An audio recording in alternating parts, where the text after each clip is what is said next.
హైదరాబాద్ కోటిలో ఉదయం కాల్పుల ఘటన తీవ్ర కలకలం రేపింది. ఏటీఎంలో డబ్బులు డిపాజిట్ చేసేందుకు వచ్చిన వ్యాపారిపై ఇద్దరు దుండగులు కాల్పులు జరిపారు. తర్వాత 6 లక్షల రూపాయలతో పరారయ్యారు. ఎస్బీఐ హెడ్ ఆఫీస్ ముందు ఉదయం 7 గంటలకు ఈ ఘటన జరిగింది. వస్త్ర వ్యాపారి రిన్షద్ ఏటీఎంలో డబ్బులు డిపాజిట్ చేసేందుకు వచ్చాడు. ఇది గమనించిన ఇద్దరు దుండగులు పక్కనే ఉన్న ఆర్టీసీ బస్టాప్ నుంచి వచ్చారు.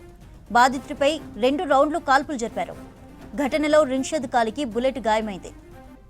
బాధితుడిని మొదట మలక్పేట్లోని ప్రైవేట్ హాస్పిటల్కి తరలించారు. ఆ తర్వాత మెరుగైన ట్రీట్మెంట్ కోసం ఉస్మానియాకు షిఫ్ట్ చేశారు. ఘటనా స్థలంలో సీసీ కెమెరాలు పరిశీలించారు సుల్తాన్ బజార్ పోలీసులు. బైక్పై వచ్చిన ఇద్దరు దొంగలు కాల్పులు జరిపి డబ్బు దోచుకెళ్లారని చెప్పారు. నిందితులు బైక్ చాదర్ఘాట్ వైపు వెళ్లిందని సీసీ ఫుటేజ్ ఆధారంగా గుర్తించారు. వీరిని పట్టుకునేందుకు 5 స్పెషల్ టీంలు ఏర్పాటు చేశామన్నారు డీసీపీ శిల్పవల్లి.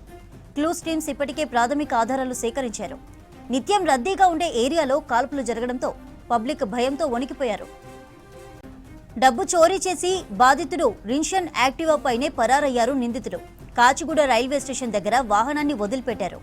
దొరికిపోతామని తెలిసి పోలీసులను దారి మళ్లించే ప్రయత్నం చేశారు. కాచిగూడ రైల్వే స్టేషన్ లోపలికి వెళ్లినట్లు వెళ్లి తిరిగి బయటకు వచ్చి ఆటో ఎక్కారు నిందితులు. ఆటోలో సికింద్రాబాద్ వైపు వెళ్లినట్లు గుర్తించారు పోలీసులు. ఆటో డ్రైవర్ను అదుపులోకి తీసుకున్న పోలీసులు నిందితుల కోసం గాలిస్తున్నారు. ఈరోజు ఎర్లీ అవర్స్లో అరౌండ్ 6:50 and 7 మధ్యలో ఇద్దరు అన్నోన్ అక్యూజ్ పర్సన్స్, ఇద్దరు అన్నోన్ అఫెండర్స్ ఈ సుల్తాన్ బజార్ పిఎస్ లిమిట్స్లోని కోటి ఎస్బీఐ బ్రాంచ్ దగ్గర పక్కనే ఉండేటువంటి ఏటీఎం దగ్గర ఈ విక్టిమ్ పర్సన్ క్యాష్ డిపాజిట్ చేయడానికి వచ్చినప్పుడు వాళ్ళు రెక్కి చేసుకుని ఉన్నట్టున్నారు.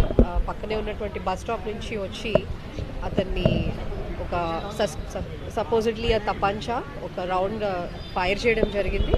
దాంతో విక్టిమ్కి కాలికి ఇంజరీ జరిగి అతను అక్కడ పడిపోతే అతని బైక్ అండ్ బ్యాగ్ తీసుకొని వీళ్ళు వెళ్ళిపోవడం జరిగింది. దీనికి సంబంధించి క్లూస్ టీమ్ వచ్చింది, సీసీటీవీస్ వెరిఫై చేస్తున్నాము.